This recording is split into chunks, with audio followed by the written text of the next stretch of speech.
Welcome back to Stars on Tap. I'm Brian. I'm Jim. And today we're going to do a beer which, we were looking at the date on it, it was actually bottled on March 28th, which is the Jack's Abbey ABCs. Which is 6 days. 6 days ago. We actually just got it in yesterday, so I was like, we need to do this one. And this is a double IPL, which a lot of people, if you don't realize, Jack's Abbey, if you don't know Jack's Abbey, they're a brewery out of Framingham, Massachusetts, established in 2011. Three brothers. Yep. Henley brothers. And Jack being the head brewer, his wife is Abby. That's how they come up with Jack's Abbey. But they do solely lagers. Their whole strand of yeast that they reuse every time is a lager strand.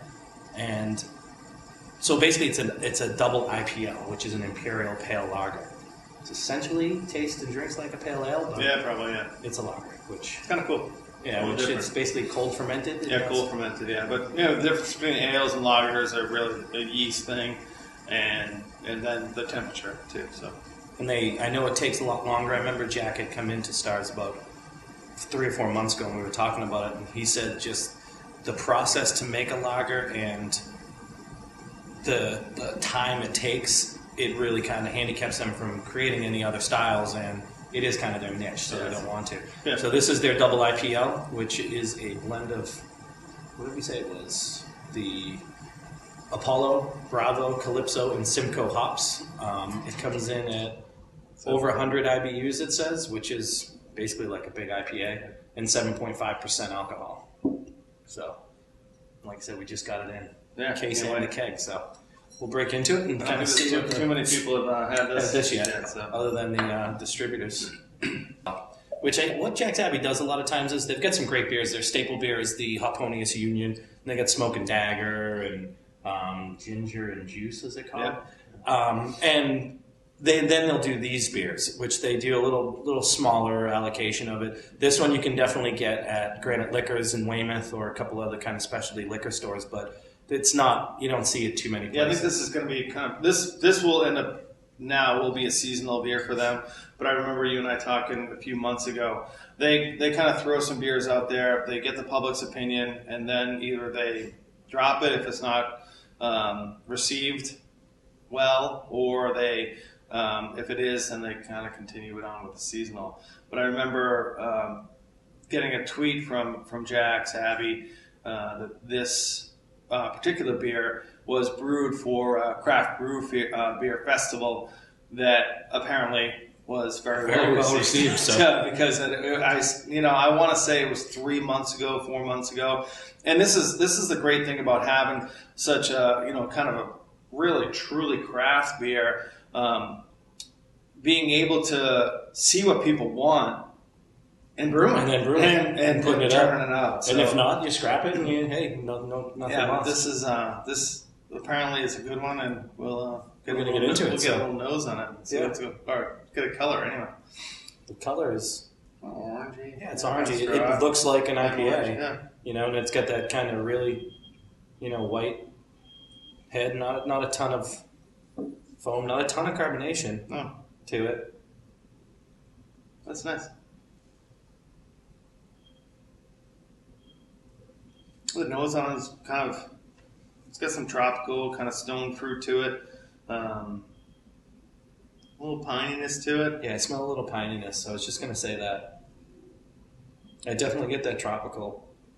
Yeah, tropical. But you definitely get all that kind of hop. But it's funny, it's like each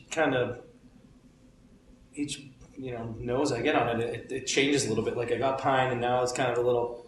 Yeah, it's not, for me, it's not like a hop bomb. No. It seems to be very well kind of balanced, but hop is definitely, there. It's not malty or anything like that, but it's definitely... Yeah, I don't smell any of that kind of malty breadiness or earthiness in it. I don't really... So, why don't we taste it? Cheers. It's got that dryness in the back, but it's very... very smooth. Very well balanced. Very well balanced. And it's like I said, it's definitely has some. It's definitely more hop forward malt in the back, but really nice beer. It's funny. It's so hard to describe the difference between a lager and an ale, and but you can tell the difference. Like I can tell the difference. It's not an IPA. It tastes like an IPA, but it almost drinks like an IPA. But there is that little bit of a difference. Yeah, it's almost like this has a little bit. It's more crisp. Right. That's you know. like, it's, the ale has a little bit more of a like a little bit thicker mouthfeel. The lager has a little bit. It's just a little bit crispier. Right. Kind of quicker, almost like a little more watery, a little cleaner, a little. Yeah. But man, you get that bitter hop finish on the back, like those IBUs blow up on the back of your mouth after that. Once it kind of goes down your palate. Yeah, it definitely has for a 7.5 ABV. It definitely has a much crisper feel to it, right? Than an IPA typically would have. And then you get a little bit of that kind of citrusy, that little pineapple-y flavor before it kind of really dries out in the back of the tongue. It's kind of wet up front and dry in the back. Right. Maybe, I think we do one more sip. One more sip. Yeah. Cheers.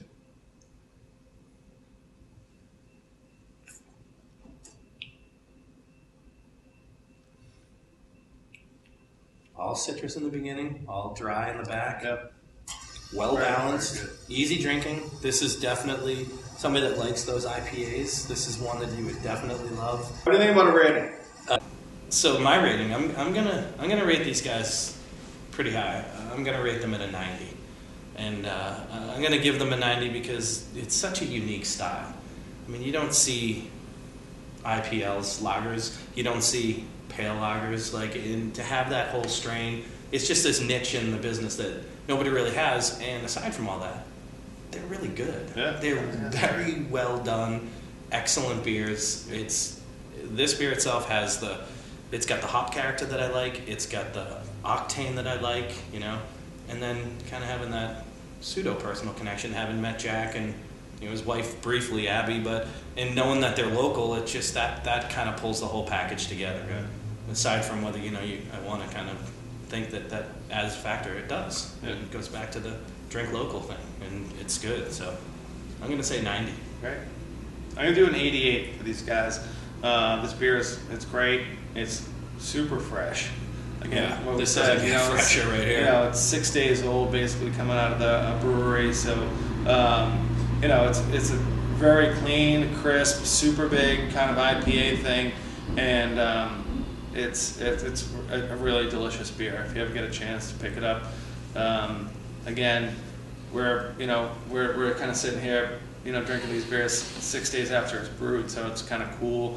Drink local, support Jack's Abbey. It's a winner. And they're a little family-owned business that go and visit them, and I know you can walk away with some great beers if you do. And I think we have it in the bottle, and you got a log of it. No, I took a half full barrel. So half barrel. So right. We'll have it on tap, and how soon I'm not sure, but I'd like to get it up there because I always love to support Jack's. Yeah, right. Well, come on down to Stars. Enjoy a little Jack's Abbey. Cheers. We'll see you at Stars.